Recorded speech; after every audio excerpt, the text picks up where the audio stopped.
நீங்கள் பார்த்து கொண்டிருப்பது உங்கள் ரேமா டிவி. இது சத்தியத்திற்கு சாட்சி. ஆண்டவரும் அருமை இரட்சகருமான இயேசு கிறிஸ்துவின் இனிதான நாமத்தினாலே உங்கள் யாவருக்கும் என்னுடைய அன்பின் வாழ்த்துக்கள். பிரியமானவர்களே, இந்த நாளிலே தியானிக்கும்படியாக ஆண்டவர் நமக்கு கொடுத்த வார்த்தையை உங்களுக்காக நான் வாசிக்கிறேன். மத்தேயு என்பவர் எழுதின சுவிசேஷம் 9ஆம் அதிகாரம், அதில் 36, 37, 38 ஆகிய 3 வசனங்களை நான் வாசிக்கிறேன்.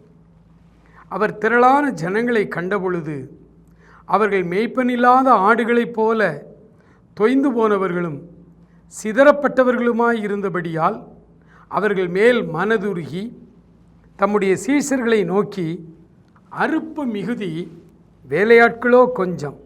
ஆதலால் அறுப்புக்கு எஜமான் தமது அறுப்புக்கு வேலையாட்களை அனுப்பும்படி அவரை வேண்டிக் கொள்ளுங்கள் என்றார். ஆண்டவருடைய இருதயத்தின் பாரத்தை நாம் ஒவ்வொருவரும் விளங்கிக் கொள்ள அவர் விரும்புகிறார். ஆண்டவருடைய இருதயத்தின் பாரம் என்ன? உலகமெங்கும் எல்லா ஜனத்துக்கும் இந்த நற்செய்தி அறிவிக்கப்பட வேண்டும். இந்தியாவில் இன்றைக்கு கிறிஸ்தவ எதிர்ப்புகள் அதிகமாய் பெருகி பல விதங்களிலே ஊழியங்களுக்கு தடைகளை ஏற்படுத்தி வீடுகளிலே கூடி கூட ஜெபிக்க முடியாத அளவுக்கு இன்றைக்கு தமிழ்நாட்டிலே சில மாவட்டங்களிலே அப்படிப்பட்ட பிரச்சனைகளும், அதற்கு உயர் அதிகாரிகள், காவல்துறை எல்லாரும் அதற்கு சப்போர்ட் பண்ணி, கிறிஸ்தவ எதிர்ப்பாளர்களுக்கு சப்போர்ட் பண்ணி, இந்த கிறிஸ்தவத்திற்கு அப்படிப்பட்ட ஒரு நெருக்கமான ஒரு சூழ்நிலை. நான் சொல்வது உண்மையாகவே பாரத்தோடு ஊழியம் செய்தவர்களுக்கும் நெருக்கமாகத்தான் இருக்கிறது. இந்த நெருக்கம் அவர்கள் சொல்லுகிற ஒரு காரியம், எங்கள் நடுவில் ஏங்க அந்த ட்ராக்ஸ் எல்லாம் கொடுக்குறீங்க? நீங்கள் உங்கள் மக்கள்கிட்ட போய் சொல்லுங்க. எங்கிட்ட எங்கள் தெருவில் எங்கள் கிராமத்தில் நீங்கள் ஏங்க ஊழியம் செய்கிறீங்க? மதம் மாற்றுறீங்களா? எங்களுக்கு தான் நல்ல ஒரு மதம் இருக்கிறது, பல காரியங்கள் இருக்கிறது. நீங்கள் ஏன் இப்படி புதுசாக மதம் மாற்ற வர்றீங்க என்று அவர்கள் நம்மை பார்த்து கேட்கிறார்கள். அவர்கள் எத்தனை உபத்திரவப்படுத்தினாலும், துன்பப்படுத்தினாலும், காவல்துறையினரோடு கைகோர்த்து கொண்டு பொய் கேஸ் போட்டாலும், என்ன பண்ணினாலும் இந்த கிறிஸ்தவர்கள் தங்களுடைய ஊழியத்தை விடுவதே இல்லை. மறுபடி சொல்லிக்கொண்டே இருக்கிறோம். அதற்கு அவர்களுக்கு என்ன காரணம்னு புரியல. அவங்க ஏதோ உலக பிரகாரமாக மதம் மாற்றுறாங்க, அதில் அவங்களுக்கு என்னெல்லாமோ வெளிநாட்டிலேருந்து பணம் வருது, இப்படியெல்லாம் பல காரியங்களை அவர்கள் நினைத்து பேசுகிறார். ஆனால் உங்களுக்கும் எனக்கும் தெரியும், வெளிநாட்டிலேருந்து நமக்கெல்லாம் எந்த உதவியும் கிடையாது. நாம் ஏன் இந்த வேலையை திரும்ப செய்கிறோம்? அதுவும் சொந்த காசை பயன்படுத்தி நாம் ஏன் இந்த வேலையை செய்கிறோம் என்றால், ஆண்டவருடைய கட்டளை அது. என்ன கட்டளை? உலகமெங்கும் போய் மதம் மாற்றுங்கள் என்ற கட்டளையா? இல்லை. ஆண்டவர் அவருடைய சீஷர்களையும் நம்மையும் பார்த்து ஒரு பெரிய வேலையை கொடுத்தார். அறியாத மக்களுக்கு, கிறிஸ்தவர் அல்லாதவர்களுக்கு ஆண்டவருடைய அன்பை போய் சொல்லுங்கள். அவங்க மனம் திரும்புகிறாங்களா, மனம் திரும்பலையா, அவர்கள் ஏற்றுக்கொள்ளுகிறார்களா, அதெல்லாம் உங்களுக்கு தேவையில்லை. அது யாரையும் மதம் மாற்ற முயற்சி பண்ணாதிருங்கள். அவர்கள் மனது மாற வேண்டும் என்று ஜெபியுங்கள். அவர்களுடைய மனதுக்கு தேவையான இந்த அன்பை, கிறிஸ்துவின் அன்பை போய் சொல்லுங்கள். 1986 வருடம் ஜனவரி மாதம் ராமநாதபுரம் மாவட்டத்தில் திருவாடானை என்று ஒரு ஊர், ஒரு தாலுகா ஹெட் குவார்ட்டர்ஸ், அங்கே ஒரு கிளை சிறை. விசாரணை கைதிகள் 15 நாள் இருப்பாங்க அதிகபட்சம். அந்த கிளை சிறையில் உள்ள ஜெயிலருக்கு ஒரு கடிதம் கொடுத்தோம். இப்போ முடியாது. கடிதத்தில் வாரத்தில் ஒரு நாள் 1 மணி நேரம் இயேசு கிறிஸ்துவின் அன்பை இந்த சிறை கைதிகளுக்கு நாங்கள் சொல்ல விரும்புகிறோம், அனுமதி தாருங்கள் என்று கேட்டோம். அன்றைக்கு அரசாங்கம் அனுமதி கொடுத்தார்கள். இன்றைக்கு அந்த அனுமதியெல்லாம் கிடையாது. அனுமதி கொடுத்து எங்களை உள்ளே அழைத்தார்கள். நாங்கள் 2 பேர் உள்ளே போனோம்.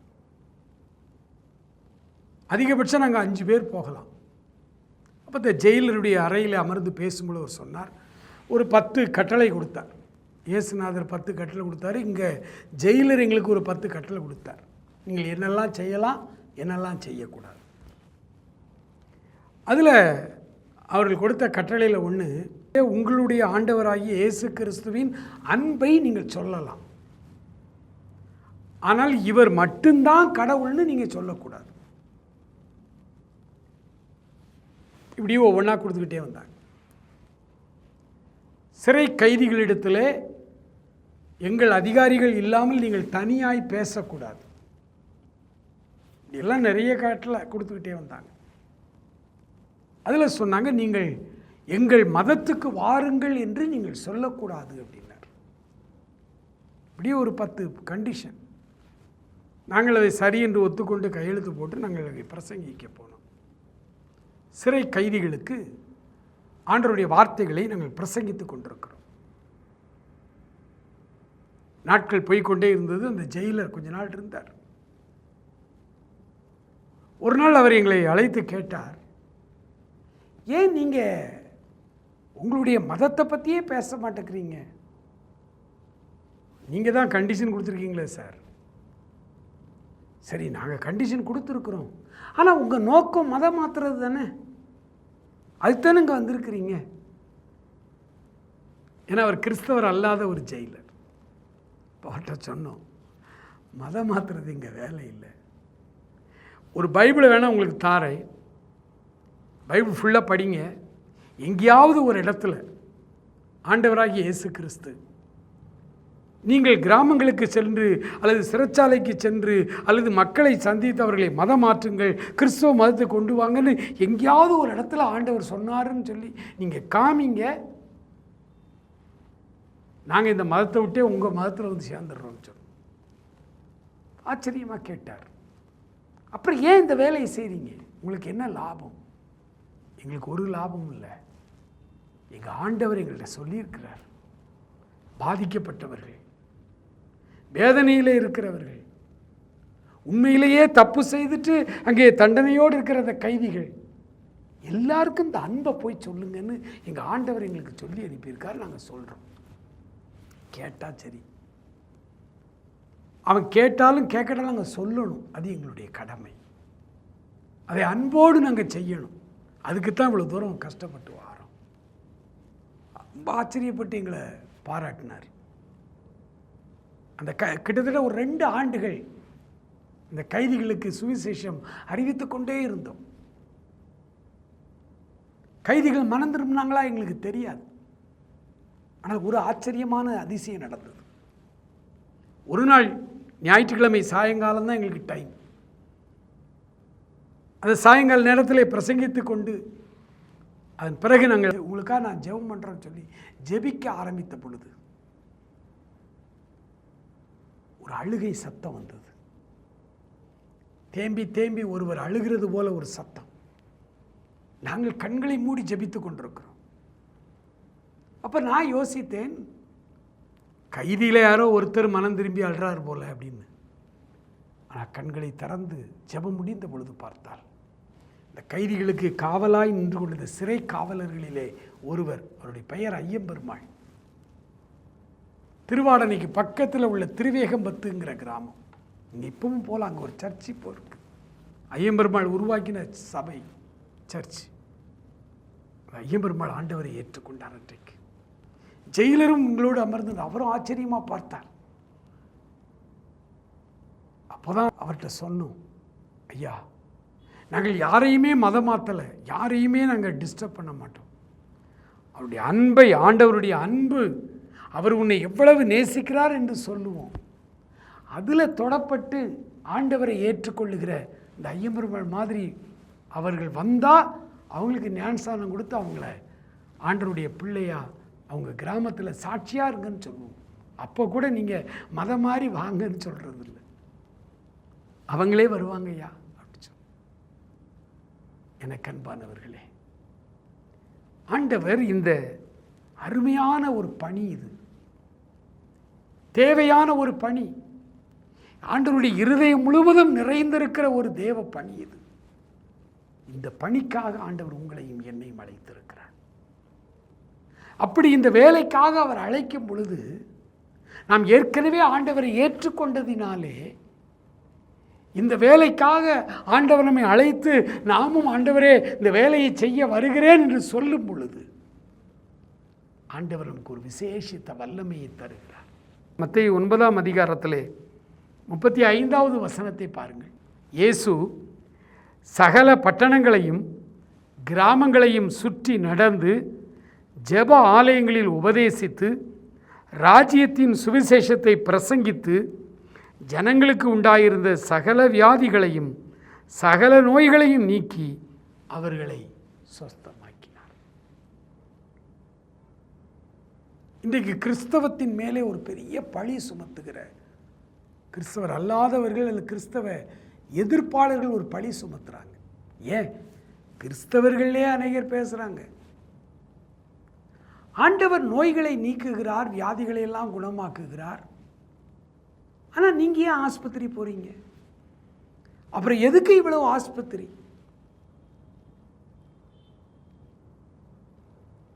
உண்மையிலேயே ஒரு சிந்திக்க வேண்டிய ஒரு கேள்வி. ஆண்டவர் வாழ்ந்த காலத்தில் எந்த ஆஸ்பத்திரியும் இல்லை, எந்த மருந்துகளும் கண்டுபிடிக்கப்படலை. அலோபதி, ஹோமியோபதி, எந்த மருந்துகளும் முறைமைகளும் அங்கே கிடையாது. அந்த நாட்களிலே வியாதி வந்தால் அவர்கள் சில மருத்துவங்கள் அவங்க இஷ்டத்துக்கு வைத்திருந்தார்கள். அதனால் பெரும்பாலான நோய்கள் வந்தால் ஜனங்கள் செத்து போவார்கள். அந்த சூழ்நிலையிலே ஆண்டவர் ஜனங்கள் மேல் வைத்திருந்த அன்பு அதிகம். அந்த அன்பின் மிகுதியினால் அவர்கள் எல்லாம் குணமாக்கினார். இன்றைக்கும் ஜனங்கள் மீது அன்பு கொண்டு ஆண்டவருடைய இந்த கட்டளைகளை ஏற்று மிஷனரி பணியாய் செல்லுகிற நம்முடைய மிஷனரிமார்கள் அவர்கள் தேவை உள்ள இடங்களிலே, ஆஸ்பத்திரிகள் இல்லாத கிராமங்களிலே ஊழியம் செய்கிறார்கள். அங்கே அவர்கள் ஜெபிக்கிறார்கள், ஆண்டவர் அற்புதம் செய்கிறார். இன்றைக்கும் நடக்கிறது. வட இந்தியாவுக்கு நாங்கள் செல்லும் பொழுதெல்லாம் அங்கு இருக்கிற பழங்குடியின மக்களிடத்திலே போய் ஆண்டவருடைய அன்பை சொல்லுகிற பொழுதெல்லாம் நாங்கள் ஜெபிக்கும் பொழுது வியாதிகள் குணமாகிறது. ஆச்சரியமான அனுபவங்கள். வியாதிகள் குணமாகிறது. அப்போ இங்கே ஏன் வியாதிகள் குணமாகலை அப்படின்னா, இங்கேயும் குணமாகும். ஆண்டவருடைய வல்லமை ஏதோ அந்த ஆதிவாசி மக்களுக்கு மத்தியில் மட்டும்தான் ஆண்டவர் குணமாக்குவார், இங்கே குணமாக்க மாட்டார். இல்லை இல்லை, அவருடைய வல்லமை எங்கும் நிறைந்திருக்கிறார். ஆனால் இங்கே நாம் விசுவாசிப்பதில்லை. நாம் ஆண்டவரை விசுவாசிக்கிறதை விட அவரிடத்திலிருந்து நேரடியாய் அற்புதங்களை பெற்றுக்கொள்கிற அந்த விசுவாசத்தை விட டாக்டர்கள் மேல் அதிக நம்பிக்கை வைத்திருக்கிறோம், மருந்து மாத்திரைகளின் மேல் அதிக நம்பிக்கை வைத்திருக்கிறோம். இன்றைக்கும் நம்முடைய நம்பிக்கை ஆண்டவர் மேல் வருமானால், முழு நம்பிக்கையும் ஆண்டவர் மேலே நாம் பற்றுறுதியோடு இருப்போமானால், ஆண்டவர் இன்றைக்கும் நம்மை ஆசீர்வதித்து நம்மை குணமாக்குகிறவர், முற்றிலும் சுகமாக்குகிற கடம். கொரோனாவில் எத்தனை ஆண்டவருடைய பிள்ளைகள் பாதிக்கப்பட்டார்கள் தெரியுமா? அதில் ஒருவேளை அநேகர் மரித்து போனார்கள், ஆனால் அநேகர் உயிரோடு எழும்பி வந்தார்கள், எந்த மருத்துவமனைக்கும் செல்லாமல். நானே அதற்கு சாட்சி. 2வது அலை கொரோனா தீவிரமாய் வந்த பொழுது நானும் என் மனைவியும் பாதிக்கப்பட்டோம். ஒரே ஒரு நாள் தான் ஹை ஃபீவர்.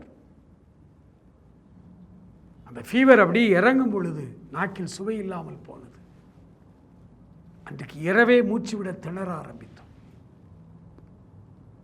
ஆனால் மாடியிலே ஒரு தனி அறையிலே, வேறு வேறு அறையிலே நாங்கள் 2 பேரும் இருந்து கொண்டு ஆண்டவரிடத்தில் ஊக்கமாய் ஜெபித்தோம். 2-3 நாள் போனது. மூச்சு திணறல் கொஞ்சம் குறையும், திரும்ப வந்து கொண்டே இருந்தது. ஒரு நாள் இரவு 11 மணிக்கு இருக்கும். எனக்கு நன்றாய் தெரிந்து விட்டது, இன்றைக்கு என் வாழ்க்கை முடிய போகிறது, நான் மரணமடைய போகிறேன், கொஞ்ச நேரத்தில் நான் மரித்து போவேன் நிலைமை வந்த பொழுது ஆண்டவருடைய சமூகத்தில் அமர்ந்து, ஆண்டவரே, இன்னும் நான் தவறுகள் ஏதாவது என்னிடத்தில் இருந்தால் என்னை மன்னித்து உடைய ராஜ்யத்துக்கு எடுத்துக்கொள்ளும், நான் மரணமடைய போகிறேன், கொரோனா பாதிப்பு அதிகமாய் வருகிறது, மூச்சு விட முடியல, 12 மணி கடந்தது, 1 மணி ஆனது, ரொம்ப பிரச்சனையானது, இதோடு முடிந்தது என்ற நிலைமை. ஆனால் 1 மணி தாண்டி ஒரு 1:30 மணி இருக்கும், ஜெபித்து கொண்டே இருந்த பொழுது ஆண்டவருடைய வல்லமை இறங்கி வந்தது, என்னை பரிபூர்ணமாய் சுகமாக்கினார். 2 மணிக்கெல்லாம் தைரியமாய் சுகமாக்கப்பட்ட முழு மனிதனாய் எழுந்து நின்று ஆண்டவருக்கு ஸ்தோத்திரம் செலுத்தி ஆண்டவர் அற்புதமாய் சுகமாக்கினார். என்னை சுகமாக்கின ஆண்டவர் உங்களையும் சுகமாக்குவார். அவருடைய வல்லமை முடிந்து போகவில்லை, அவருடைய வரங்கள் முடிந்து போகவில்லை. இன்றைக்கும் ஆண்டவரை நோக்கி, ஆண்டவரே, என் நோய்களையெல்லாம் நீக்கி என் பிராணனை அழிவுக்கு விலக்கி மீட்டு நன்மையினாலும் கிருபையினாலும் என்னை முடிசூட்டும் என்று கேட்கிற எவராயிருந்தாலும் ஆண்டவர் நமக்கு ஒரு அற்புத சுகத்தை அவர் தர விரும்புகிறார். ஆனால் நாம் அந்த அளவுக்கு ஆண்டவர் மேலே பற்றுதலாயில்லை. ஆண்டவர் மருத்துவத்திற்கும் ஆஸ்பத்திரிக்கும் அவர் எதிரானவர் இல்லை. ஆகவே ஆஸ்பத்திரிக்கு போனால் அது விசுவாச குறை என்றே ஒரு சபையில் போதிக்கிறாங்க, அது தவறு. இன்றைக்கும் ஆண்டவரிடத்திலே முழு மனதோடு விசுவாசத்தோடு நீங்கள் வந்தால் ஆண்டவர் அற்புதமாய் நம்மை சுகமாக்குகிற தெய்வம். அதற்கு நான் சாட்சி. பல நேரங்களில் பல வியாதிகளிலே ஆண்டவர் என்னை அற்புதமாய் சுகமாக்கி இருக்கிறார். மருந்துகள் மாத்திரைகள் இல்லாமலே சுகமாக்கி இருக்கிறார். ஆனால் அவர் மாத்திரைகளுக்கு மருந்துகளுக்கு எதிரானவர் அல்ல. நல்ல டாக்டர்ஸை ஆண்டவர் நமக்கு கொடுத்திருக்கிறார். இந்த மருந்து மாத்திரை கண்டுபிடிப்புகள் எல்லாமே அயல் நாட்டிலிருந்து கண்டுபிடிக்கப்பட்ட பல மாத்திரை மருந்துகள் ஆண்டவருடைய கிருபையினால் கண்டுபிடிக்கப்பட்டது. ஏன் இந்தியாவிலே இந்த முனிவர்கள் அவர்கள் கண்டுபிடித்த பச்சிலை மாத்திரைகள் மருந்துகள் எல்லாம் கடவுளுடைய அனந்த ஞானத்தினாலே கண்டுபிடிக்கப்பட்டது. உண்டாக்கப்பட்டவைகள் எல்லாமே ஆண்டவரால் உண்டாக்கப்பட்டது. அதை யார் எந்த மனிதர் கண்டுபிடித்தார் என்பது காரியம் அல்ல. கண்டுபிடிக்கப்பட்ட ஒவ்வொன்றும் பரத்திலிருந்து இறங்கி வந்த ஞானம். ஆகவே அந்த மருந்துகளை நாம் எடுத்துக்கொள்ளலாம், எந்த தவறும் இல்லை. சந்தோஷமாய் நம்பிக்கையாய். ஆனால் ஆண்டவரிடத்தில் அந்த மருந்து எடுக்கும் பொழுது ஆண்டவரை நோக்கி கூப்பிடுங்கள்.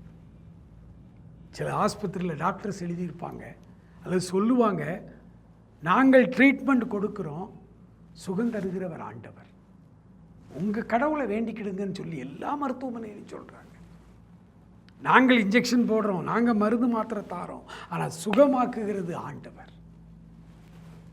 எனக்கு அன்பானவர்களே, ஆண்டவர் இந்த மிஷனரி பணிக்காக அவர் நம்மை அழைக்கும் பொழுது, அவர் நம்மை தெரிந்தெடுத்த பொழுது, அவர் நம்முடைய கைகளிலே அந்த ஆச்சரியமான வல்லமையை தருகிறார்.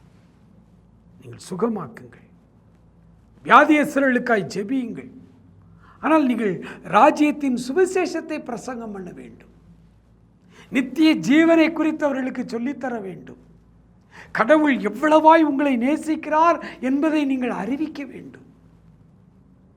ராஜ்யத்தின் சுவிசேஷத்தை அறிவித்து விட்டு நீங்கள் போகிற பட்டணங்களானாலும் சரி, கிராமங்களானாலும் சரி, ஒருவேளை கிராமங்களில் வைத்திய வசதி குறைவாக இருக்கலாம், ஆனால் பட்டணங்களில் எல்லா வைத்திய வசதியும் இருக்கும். பட்டணங்களானாலும் சரி, கிராமங்களானாலும் சரி, நீங்கள் சுவிசேஷத்தை அறிவித்து ஆண்டவருடைய அன்பை அவர்களுக்கு தெரியப்படுத்தி அவர்களிலே பலவீனமானவர்களுக்கு ஜெபியுங்கள். ஆண்டவர் உங்கள் கைகளின் மூலமாய் அநேகமாயிரம் ஜனங்களை குணமாக்க இன்றைக்கு வல்லவராயிருக்கிறார். ஆண்டவர் சுகமளிக்கும் அந்த வரங்களையும் வல்லமைகளையும் முழுமையாய் உங்கள் மூலமாய் செயல்படுத்த அவர் உங்கள் பக்கத்தில் அதனால தான் அவர் சொன்னார், புறப்பட்டு போ, சகல ஜனங்களுக்கும் சுவிசேஷத்தை அறிவி, நான் உன் கூட வர்றேன், வியாதியஸ்தர்களுக்காய் கை வச்சு ஜெபம் பண்ணு, நான் சுகமாக்குகிறேன் என்று சொல்லுகிறார். இன்றைக்கும் ஒரு வேளை பலவீனத்தோடு வியாதியோடு நீங்கள் இந்த வார்த்தைகளை கேட்டுக்கொண்டிருப்பீர்களானால் மனம் திரும்புங்கள், ஆண்டவர் பக்கமாய் திரும்புங்கள். ஆண்டவர் அருமையான ஒரு விடுதலையை உங்களுக்கு தர விரும்புகிறார். மாத்திரமல்ல, அவர் உங்களை பார்த்து அழைக்கிறார். அறுப்பு மிகுதி, வேலையாட்களோ கொஞ்சம். ஆண்டவருக்காக வேலை செய்ய வாருங்கள். ஆண்டவருடைய திருப்பணியை செய்வதற்கு உங்களை ஒப்புக்கொடுங்கள். ஆண்டவர் உங்களை தொடுவார், உங்களை நிரப்புவார், இந்த பணிக்காக உங்களை ஏவி எழுப்புவார். ஆண்டவருடைய சமூகத்தில் ஆண்டவரிடத்தில் மன்றாடுதலோடு நாம் ஜெபிப்போமா? என்று மாறும் எந்தன் துயரம், என்றே மனமும் ஏங்கையில், மாறாவின் கசப்பை மதுரமுமாக்கி மகிழ்வித்த மகிபனையே பாடுவேன், பரவசமாகுவேன், பரந்தோடும் இன்னலே. ஆண்டவரே உமக்கு ஸ்தோத்திரம் அப்பா. ஆண்டவரே, எத்தனை பேருடைய கசப்பான வாழ்க்கையை மதுரமான வாழ்க்கையாய் மாற்றியிருக்கீங்கப்பா. என்னுடைய வாழ்க்கை கசந்த பொழுது மதுரமாய் மாற்றினீங்களே ஆண்டவரே. இந்த 40 ஆண்டு காலம் எங்களை நடத்தி வந்தீரே ஆண்டவரே. Thank you Lord. நன்றி ஆவியானவரே, நன்றி ஆண்டவரே, நன்றி ஆண்டவரே. ஒவ்வொருவரையும் தொடும் ஆண்டவரே. இப்பொழுது பலவீனத்தோடு வியாதியோடு ஆண்டவரே வேதனையோடு இருக்கிற உடைய பிள்ளைகள் ஒவ்வொருவரையும் தொடுவீராக. அணி பாய்ந்த உடைய கரங்களினாலே உடைய பிள்ளைகளை தொட்டு சுகமாக்குவீராக. உடைய அருப்பணியை செய்வதற்கு, உடைய மிஷனரி பணிகளை செய்வதற்கு தங்களை ஒப்பு கொடுக்கிற ஒவ்வொருவரையும் ஆண்டவரை தேசத்தில் எடுத்து பயன்படுத்தும். ஆசீர்வதிங்கப்பா. தொடர்ந்து காத்துக்கொள்ளுங்க. இயேசு கிறிஸ்துவின் நல்ல நாமத்தில் ஜெபிக்கிறோம் எங்கள் அருமை பிதாவே. ஆமேன், ஆமேன்.